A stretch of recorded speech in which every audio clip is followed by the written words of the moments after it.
Hello mga kasari, welcome back to my YouTube channel. So today is Tuesday at meron tayong mga deliveries na dadating today at nauna na pong dumating yung Berasa. Ito po yung mga Unilever products kaya una ko po itong i-haul and pricing sa inyo.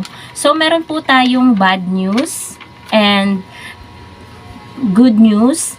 Mamaya hindi ko alam kung good news nga kapag dumating na guys yung ahente natin ng mantika kasi later dadating din sila. Ito kasing mga Unilever products, ang ingay nung pamangkin ko, dumaan yung kaklase niya, silang dalawa.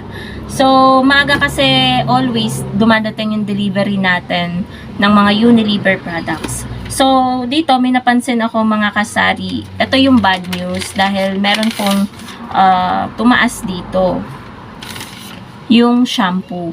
Kaya napag-isipan ko mga kasari, lahat ng shampoo ko dito ay gagawin ko ng 8 pesos. At matagal na din namang may nagko-comment sa comment section nung nalaman nila na yung ibang shampoo ko. Kasi ang 8 ko dito guys is Pantene tsaka Head and Shoulders. Yun pa lang yung 8 ko. Sabi nila yung Sunsilk nila, yung Palmolive nila, yung ibang shampoo nila, 8 pesos na din sa kanila, matagal na. So ngayon lang ako mga kasari nag-price increase sa shampoo dahil napansin ko na ang puhunan na kada sachet ng shampoo. Nag-order kasi ako guys ng Sunsilk na green. Ito yon, 5.97. So kung ira-round up po natin, 6 pesos na po ang puhunan talaga nito. So 5.97 dito pa po yan sa ahente. Paano na lamang po kapag namili tayo kay Pure Gold or sa iba pang mga wholesaler na medyo mataas ang shampoo sa kanila. So nasa 6 pesos or 6 something na. So hindi na talaga siya pwede sa 7 pesos. Kaya po 8 pesos na po ang bentahan ko ng Sunsilk at iba pang shampoo dito na tag-7 ko. So doon sa aking 8 na bentahan ngayon, meron po akong 2.03. Pag ipagpalagay na natin 2 pesos, so okay na tubuan po yun sa shampoo ngayon. So, next item naman po mga kasari is itong, pansin ko guys, mga Unilever products, madalas siyang magtaas ngayon. Pero hindi siya as in yung malaki, pakonti-konti. Pero makikita mo talaga yung difference ng presyo noon sa ngayon. So, ito, sinigang sa gabi na 22 grams. Ang puhunan po nito ay 14.72 kada isang sachet. 18 pesos po ang aking bentahan. So, meron po akong 3.28 na tubo kada isang sachet. So, ito po sa labas, sa mga talipapa, ang bentahan po nila ng mga ganito ay 20 pesos. So, mas mura po sa atin ng 2 pesos. Next naman po, nag-order po ako mga kasari ng Nor Beef, Nor Pork, tsaka Nor Chicken, tag-iisang dosena. At ito po, magkakapresyo po siya. Pumatak po mga kasari ng 70.45 kada isang haba po ng Nor. So, ipagpalagay natin na ang puhunan nito ay 5.87. 8 pesos na po ang bentahan ko po kada cubes. Ito guys, dito ako nag-price increase dati pa. So, ang tubo ko po dito ay 2.13 kada isang cubes. So, ito ay chicken, beef at pork. So, next item. Ito ang pinakamabenta sa akin ngayon guys na conditioner or keratin. Itong keratin reband straight na super pink na pink. Ewan ko po siya, pink yata to. 1 dozen. Nung nakaraan, last order ko, 3 dozen yung in-order ko. Ngayon, 1 dozen. Kahit meron pa dyan, nag-order na ako kasi ayokong mauubusan nito, yung mga bumibili. Medyo madami kasi sila guys, yung customer ko dito. So, ang puhunan nito, kada sachet ay 6.18, 8 pesos ang aking bentahan. Ay, 9 pesos pala. 9 pesos ang bentahan ko nito. So, meron akong tubo na 2.82 dito. So, ang taga-8 ko guys, yung mga regular na cream silk. Yung cream silk, pink, green, orange, blue, yan. Yung mga normal na, hindi yung may mga keratin.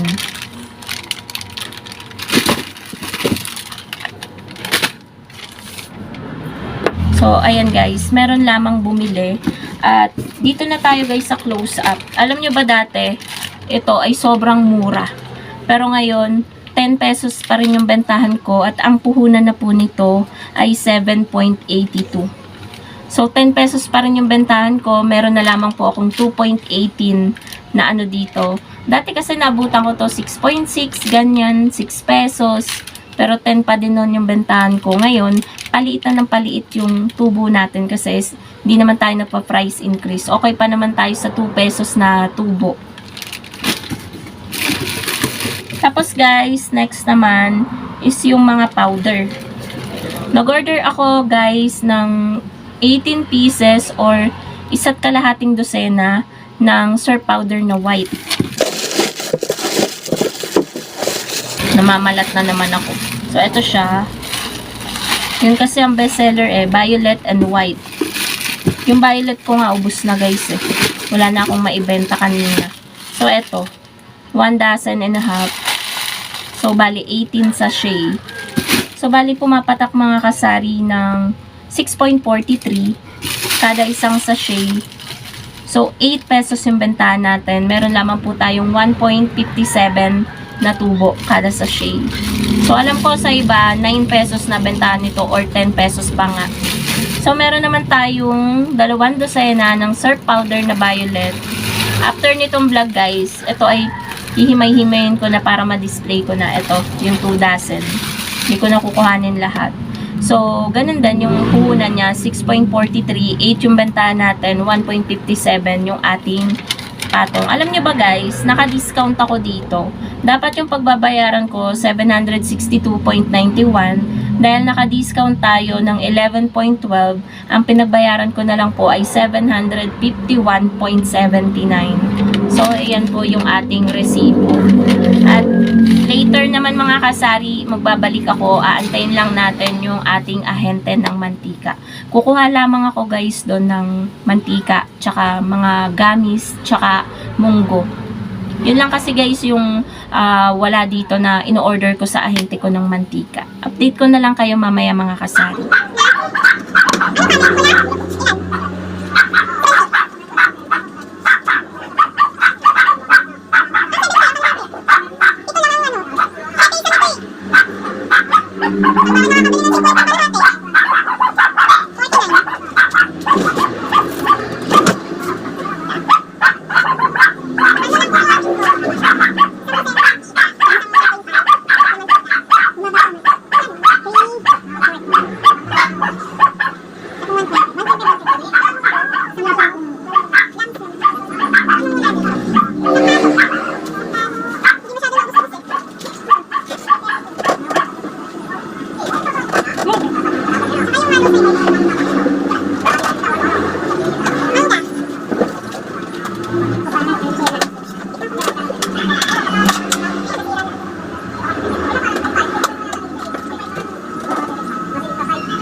Dumating na mga kasari pala yung ahente po natin ng mantika at good news dahil 340 na lang po mga kasari ang isang dosena ng mantika. So bali pumapatak po siya mga kasari ng 340 divided by 12. 28.33 na lang po yung puhunan po natin sa mantika. 28.33. Kung ibebenta natin na lang siya ng 34, meron tayong 5.67. So, sa ngayon kasi, bentahan natin ng mantika ay 36. So, ito guys yung kinuha natin. Medyo makalat lang guys dahil sobrang busy ko. Kumuha tayo isang 1.5, yung pang repak-repak natin. Tapos itong isang dosena. Ayan. Tapos ito yung 1.5. Share ko din sa inyo. 135 yung puhunan niya. So, pwede pala akong mamuhunan ng ganito, no? Pwede ko siyang ibenta ng mga 150. So, may patong akong 15. Pwede ko siya ibenta ng, 150, ganon. 135 kasi yung puhunan niya. Tapos, kumuha din ako, guys, ng sampalok mallows. Ito yung sampalok. Ito yung mallows. 40 yung puhunan, 50 pieces yung laman sa isang tub. Tapos ito lang yung mga kinuha kong gamis, kung ano lang yung wala dito. Dahil medyo madami pa tayo mga kasaring gamis dito. So kung ano lang yung wala, yun yung ating kinuha. So ito guys, yan lang. Yan, may pastillas pa, tapos ito yung mga ilang gamis.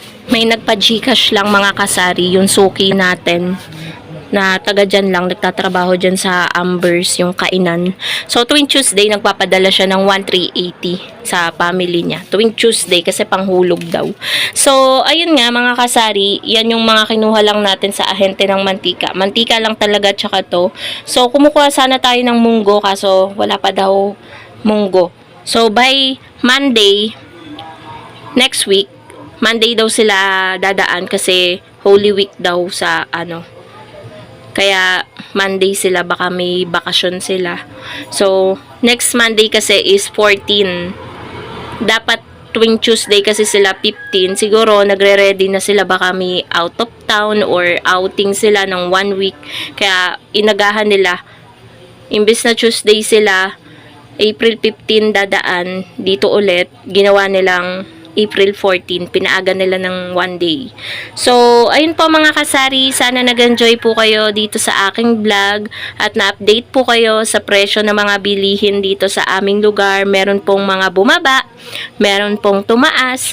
So, mahalaga talaga na tinitingnan natin ang ating mga resibo every time na dumadating yung ahente natin at may binibigay silang resibo. I-check po natin always kasi hindi po natin alam na biglang may nagtataas, wala tayong idea kasi nga hindi tayo nagche-check ng resibo. Kaya yun po, lagi po tayo magche-check ng ating mga resibo.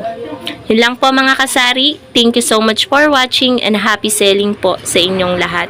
Bye guys!